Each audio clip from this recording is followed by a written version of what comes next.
Kita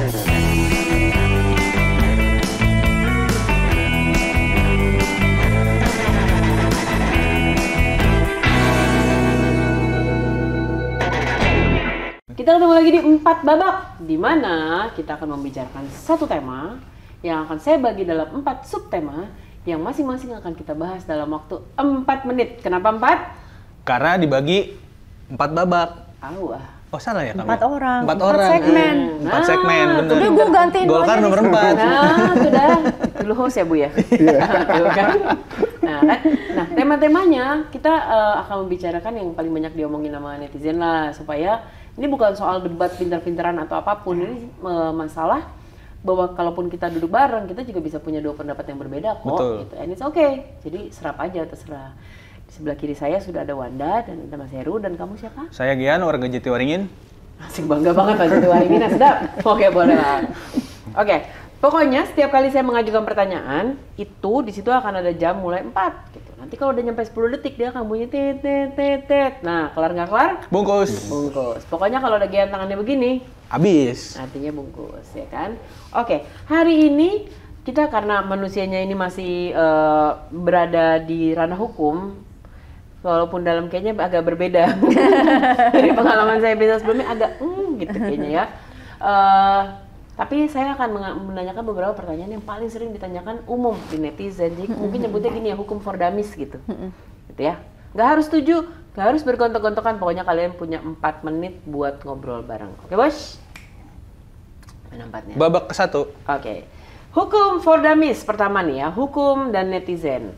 Menurut para netizen, pembuatan hukum atau undang-undang atau peraturan apapun, mereka tuh merasa nggak adil. Kita tuh nggak dilibatkan terlalu banyak. Kita tuh nggak banyak kadang-kadang cuma ngambil, iya kita bertanya pada 20 orang masyarakat. Seberapa banyak sih sebenarnya masyarakat dilibatkan dalam pembuatan itu tadi RUU atau peraturan atau apapun. Kalaupun masih kurang, harus apa yang diperbaiki atau sudah cukup? Mulai. Oke, kalau aku sih gini, kamu harus punya keterikatan dengan siapa yang kamu pilih. Ketika DPR baik itu pilkada, pileg, kamu harus punya keterikatan itu. Make sure ketika kamu memilih seseorang, you have access to them, terhadap orang Akses yang how? Akses Bisa gini. kita telepon, kenal gitu pribadi? Kalau aku DPRD DKI, misalnya waktu itu ya, 2009-2014, votersku, pemilihku, they have a right untuk datang ke tempat aku, minta advokasi. Gitu. Jadi yang kita pilih harus rumah? Kita bisa akses dong, menyuarakan pendapat kita. Gitu. Jadi yang aku lakukan setiap hari waktu itu adalah aku advokasi, nggak cuma advokasi hukum, tapi waktu itu kan kita belum punya BPJS ya. Jadi setiap orang yang kesusahan, Bu anak saya rapotnya ditahan, waktu itu juga sekolah belum gratis ya karena nggak bayar gini-gini. Yang aku lakukan tiap hari memfollow up keluhan-keluhan masyarakat di dapil aku untuk melindungi hak mereka. Ya.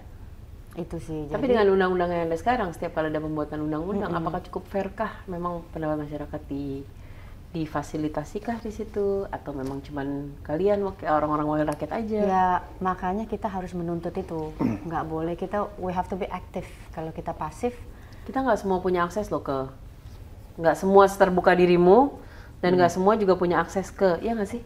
Ya. Manggut-manggut soalnya. Ya. Oke. Kembali lagi, itu gunanya media sosial. You take jadi mengeluarkan pendapat, ya memang ada media sosial untuk teknologi mempermudah. Iya, mempermudah. Lo tag, kesana Bu ngomongin Bu dari tadi loh.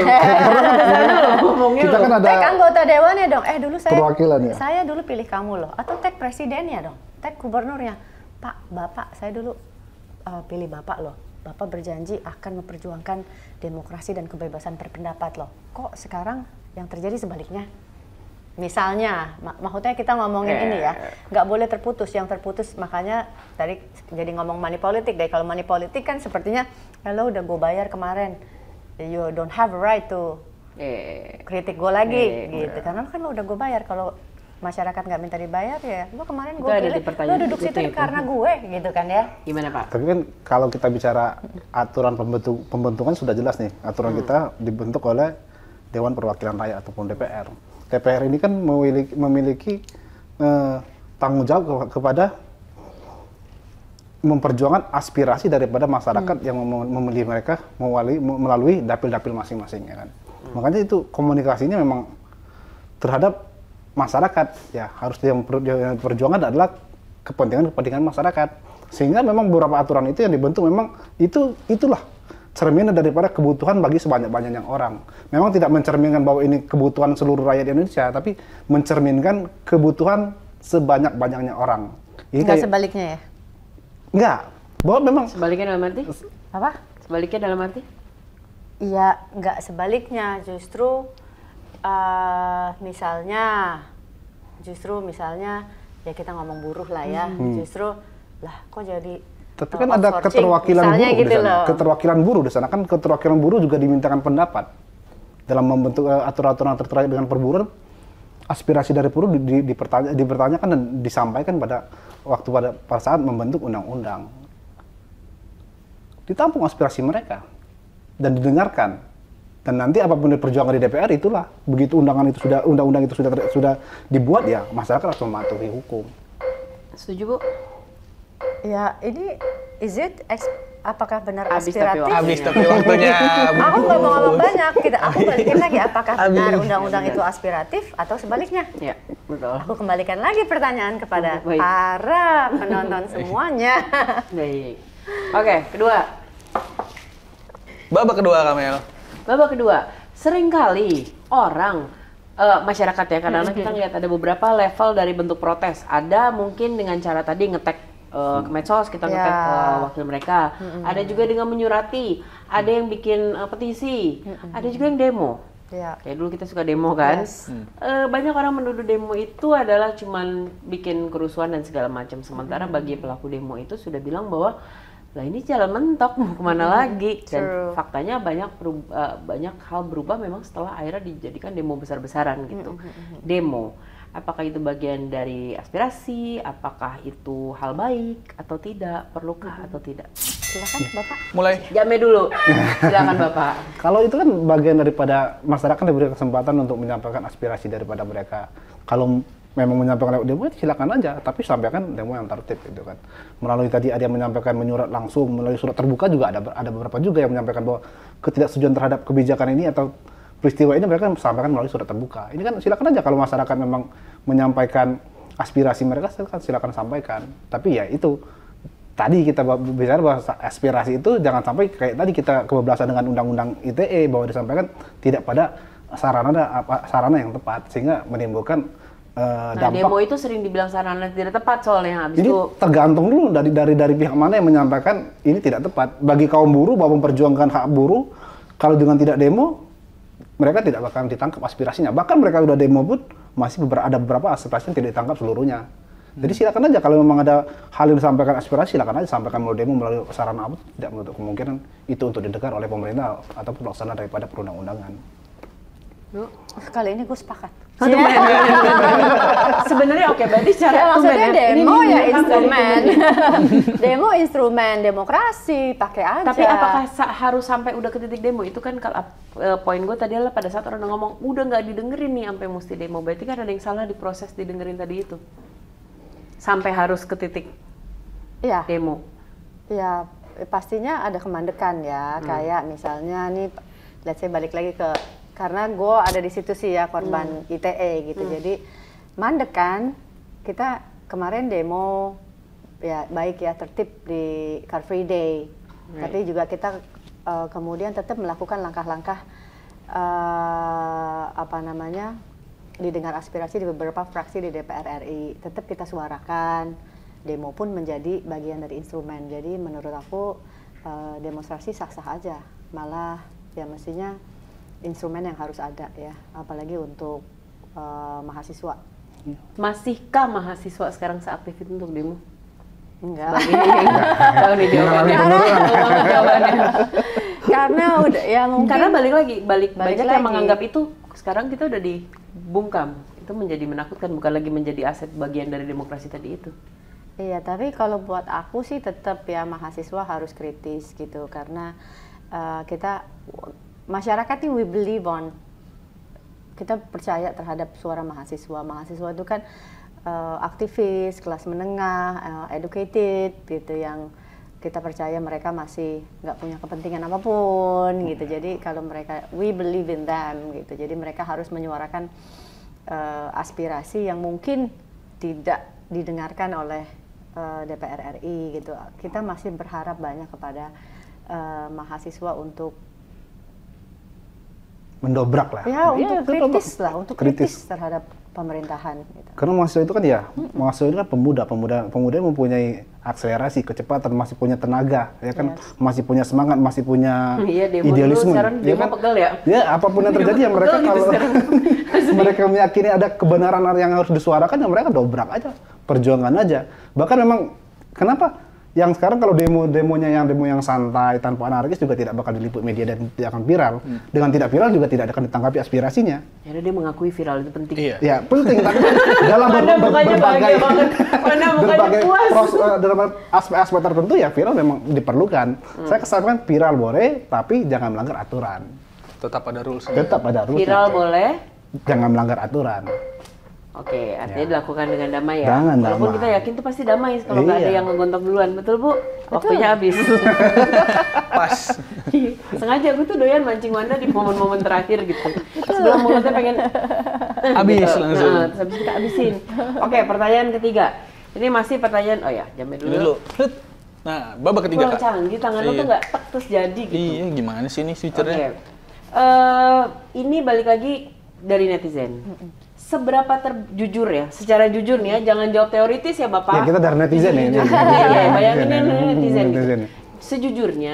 Sejujurnya, seberapa terbuka sih proses pembuatan undang-undang atau peraturan apapun itulah di negara kita? Karena belakangan ini banyak sekali tren di mana dinobatkan oleh netizen menjadi trending event, di mana pengalian isu. Ini kalau udah mentok nih satu pembuatan undang-undang atau peraturan dihajar terus sama rakyat nih. Terus kayak mentoknya, skenario mentok adalah pemerintah bikin pengalian isu, ya kan, sampai orang belok, terus tiba-tiba besoknya jadi aja tuh undang-undang, ya kan? Betul atau tidak? Tuh. Mulai. Ya netizen. Ya, buang-buang badan. maksudnya ya benar sih.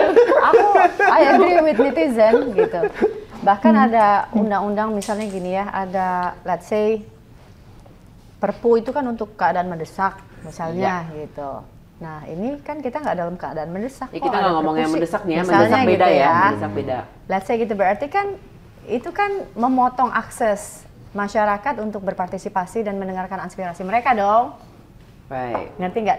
Dibikin keadaan mendesak, which is not keadaan mendesak gitu. Jadi kan itu cara negara untuk memotong akses yang biasa dilakukan, yang akses yang panjang, mekanisme yang panjang biasa dilakukan ketika harus dengar pendapat kan, gitu. Tapi itu masih berlaku ya? Biasanya itu kenapa tuh? Gitu. Masih berlaku seperti itu. Biasanya kalau nggak tiba-tiba ketok palu besoknya gitu. Iya. Bangun pagi tuh jam 6 pagi tuh udah ada Informasi ini baru, udah ada berita informasi baru di gitu. bawah tuh running title ketok palu apa gitu. Ih kapan ketok palu, rajin amat jam 1 pagi ketok palu gitu. Gimana Pak? Ya, kalau saya sih berpendapat bahwa itu pengalihan isu, terlepas daripada itu kita kembali lagi nih. Sekarang ke 2024 ya kan. Ini kan masyarakat sudah ada keterwakilnya masing-masing ya kan, harus lebih jeli lagi memilih wakil mereka yang dulu di DPR. Karena yang membentuk undang-undang ini adalah wakil-wakil daripada mereka yang akan menyuarakan daripada aspirasi mereka. Mereka harus jeli nih. Bagaimana siapapun yang akan mereka berikan amanah adalah yang akan memperjuangkan, terlepas daripada apapun isu-isu yang dialihkan. Saya rasa kalau orang dan partai ya, partainya amanah, berpihak kepada masyarakat dan rakyat, dan dia akan terus memperjuangkan itu. Oke, Karena kan kuncinya kan ada di partai nih, ada di partai ataupun daripada wakil-wakil rakyat yang ada di DPR, mereka yang memperjuangkan, ya kan. Kalau masyarakat apapun disampaikan nanti kan akan kembali lagi, penggodokannya ada di DPR lagi, ya kan. Jadi mereka harus betul-betul memilih, mencermati dan menelaah siapa yang akan mereka utus dan partai mana yang akan mereka percayakan untuk membentuk aturan yang sesuai dengan aspirasi masyarakat Indonesia. Bu? Ya, maksudnya sekarang juga masyarakat ini kan momentum pileg dan pemilu kan udah deket, jadi masyarakat supaya jeli. Sekarang kan ya alhamdulillah keputusannya udah proporsional terbuka ya. Yeah. Jadi mungkin Ya kalau nggak pilih Itu partai kalau ya sampai pilih tertutup ada calon. topik lain lagi. Iya, kalau tertutup ya Balik lagi. Kalau tertutup aku nggak datang sini, aku tidur di rumah. Gak guna ya. itu kalau tidur bukan tertutup, terkunci. Ya, gimana? Tadi apa pertanyaannya? Ya, jadi gimana sih Pak, dalam pembuatan undang-undang ini apa segala macam, bagaimana keterlibatan masyarakat ya? Tadi kan ngomong ya momen pemilu ini bisa digunakan karena kan akan memilih anggota-anggota yang menjadi bagian dari suara, akan menjadi Iya, perwakilan iya, suara iya. kita. Ya, betul.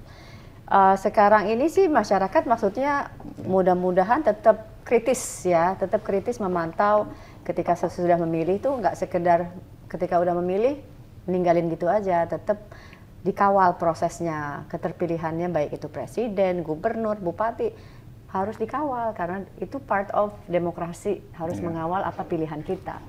Jadi kalau nanti kemudian apa yang kita pilih melenceng, you have a right, kamu punya hak untuk memprotes, mengkritisi, dulu kamu janjinya gini, dulu kamu janjinya gini, atau kamu harus punya akses terhadap siapa yang kamu pilih, balik lagi, harus punya akses.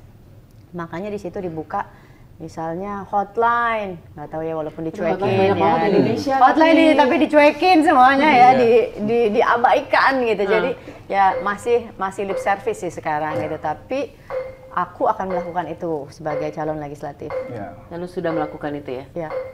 karena terbuka. Apa? Karena terbuka. Oke, baik. Habis. Gak apa-apa, tapi akhirnya dia memuji soalnya. Oke, sebentar. Boleh. Entah mereka udah agak capek atau emang Atau kami ingin cepat selesai. Tapi kalau dilihat ya, para penontonnya coba lihat deh. Mereka tuh udah gak ada lihat-lihatan gitu. Yang satu lihat situ, gitu aja jauh-jauh gitu. Slow, nggak apa-apa. Oke, pertanyaan terakhir dari 4 babak. Babak keempat. Ya udah deh. Oke, pertanyaan keempat dari 4 babak kali ini. Jujur, ada nggak sih hal yang benar-benar masih ditutupi masih dibatasi kepada masyarakat dalam hal mereka ikut dalam proses menyumbangkan ide atau suara atau kesetujuan dalam membuat sebuah undang-undang atau peraturan, maupun dalam monitoring, maupun dalam akses. Karena bagaimanapun tadi teorinya bagus, tapi kenyataannya gini, oke, semua orang harus punya akses nih ke wakil rakyat kita. Nggak semuanya mau ruangannya Betul, terbuka atau lewat mana betul, telepon, betul, paling betul. dikasih hotline dari 10 hotline berapa sih yang diangkat, ya kan? Kalau kita mau ngelaporin dengan IITE dan segala macam, bisa-bisa kita yang dilaporin balik. Itu kan tadi manisnya teori, kenyataannya berbeda, ya kan? Jadi sebenarnya menjadi rakyat, kalau kita mau terlibat, nyata ya, bukan teori lagi ya. Secara kita mau terlibat di hukum, pengen monitor, pengen ikut, pengen aktif, apa yang harus kita lakukan? Dan apakah pemerintah kita memang masih banyak menahan keterlibatan rakyat? Mulai.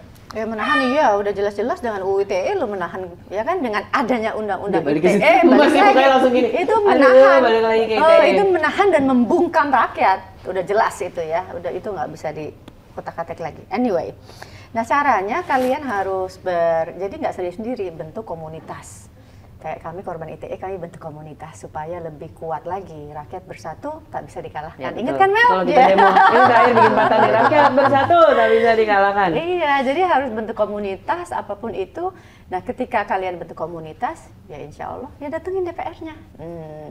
Oke, kamu wakilnya nggak mau keluar, kita stay di sini. Kita nginep di DPR. Kita pernah manjat di pagar-pagar Ya situ kan ya. Kayak waktu itu kan kita Iya, ke Senayan nginep 3 hari Iya, di situ, betul. gitu. Jadi mau nggak mau, tapi mudah-mudahan wakil rakyatnya sensitif sehingga tidak harus begitu mendengar. Bahkan gini, ada wakil rakyat yang nggak usah kamu datang, dia akan datang ketika mendengar ada permasalahan di suatu wilayah tersebut. Tapi kebanyakan nunggu digeruduk, Bu. Ntar habis digeruduk kita ditangkap.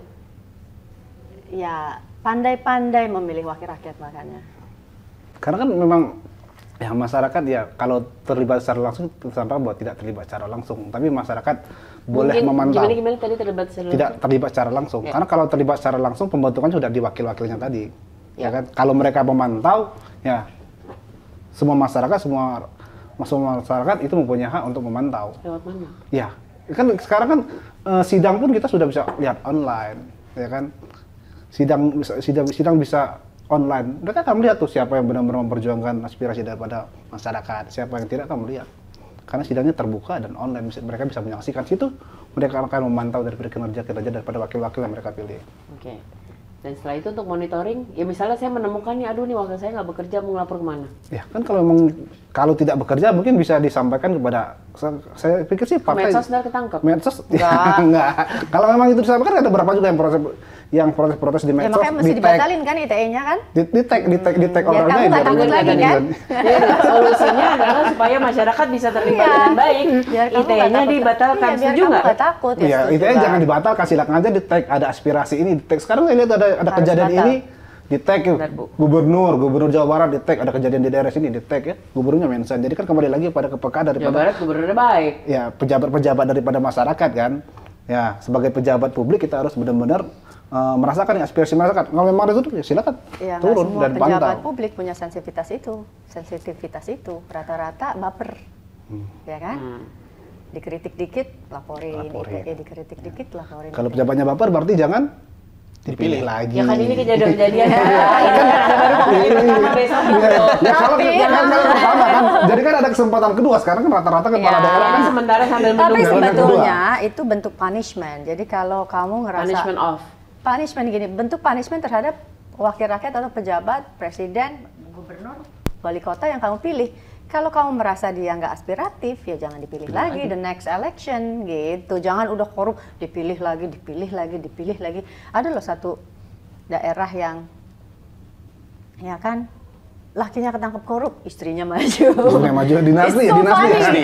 Dinasti. And then kepilih tuh istrinya ketangkep, anaknya maju. Oh my God, berarti kan, well ya, one man one vote itu kan mestinya memberikan dampak, kayak tapi ketika kamu udah sekali, 2 kali, 3 kali ya, memang mungkin kemauan rakyatnya.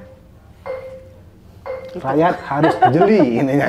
Ini, rakyat harus jeli memilih dari 2024. Paling nggak dari 4 pertanyaan kali ini mereka satu. Iya. Apa ya, gimana? Kesimpulannya, saya mewakili netizen aja ya. Iya boleh. Dari Ini tadi- lebih banyak ke netizen sih Iya, yang iya. episode Jadi kali ini. mewakili, tadi kan kita ngomongin hukum, terus ngomongin undang-undang. Ya. Nah itu sebenarnya semuanya sistemnya harus ada transparansi yang jelas dari pemerintahnya Ya, bikin. harus. Jadi kayak hotline tadi bukan cuma pajangan atau dari medsos, bukan cuma kita ngelihat glamornya aja, kita juga ngelihat kerjanya mereka gimana, pembuatan undang-undang, itu bisa jelas kita lihat, begitu Kak? Ya begitu. Nah tapi kalau tadi pertanyaannya begitu saya tanya, ya tapi sekarang mereka udah keburu terpilih gimana? Jawabannya selalu gini, nah yang besok. Jadi ya mungkin kalau sekarang terima aja dulu. Yang ini lagi. Kesimpulannya gitu soalnya yang aku dapetnya nggak sih? Enggak terima. Dari tadi nggak dapat. Kalau tapi- aku sih tetap rakyat Nah, kalau harus dia iya. menggalang ya, Ya. menggalang Kalau ini lebih komunitas, galak, menggalang kalau- kekuatan iya. untuk Kalau ini- didengar. Kalau ini lebih galak, galang kekuatan kek, geruduk kek, gitu kan, ini lebih galak gitu kan. Kalau menurut si bapak lebih gini, ya udah besok milihnya. Tapi itu benar sih, itu benar. Kadang-kadang masyarakat cuma bisa teriak tanpa sadar. Lah iya loh, mereka tuh kan nggak akan ada di sana kalau bukan kita milih loh. Betul. Benar. Iya kan, jadi kalau ngomong tadi soal nguing-nguing pejabat lewat apa gitu ya, gue tuh suka ngomong sama teman gue yang suka marah, biarin aja anak buah lewat, biarin mereka mah nggak boleh tahu Iya, bener. ya kita kan belakangan. Tapi itu yang suka nggak kebalik, yang nggak disadarin sama kita gitu, kita memilih, kita punya hak untuk apa ya, Sebetulnya mereka yang harus memonitor melayani mereka gitu. rakyat, tapi ini Yes. rakyat yang melayani Yes, mereka. Iya, itu mindset terbalik. itu mesti dirubah. Jadi kalau kamu memang ada di keadaan yang tidak enak sekarang, ada kesempatan nih besok ini, pada saat pemilihan besok ini, make sure kamu tahu siapa yang kamu pilih. Betul. Toh dengan semua medsos, dengan semua apalah gadget yang kamu punya, kamu bisa cari nih kredibilitas nih orang, track record mereka seperti apa, supaya 5 tahun ke depan lu nggak ngomel lagi. Iya nggak sih? Setuju, Kak. Kita ketemu di 4 babak berikutnya. Golkar nomor 4.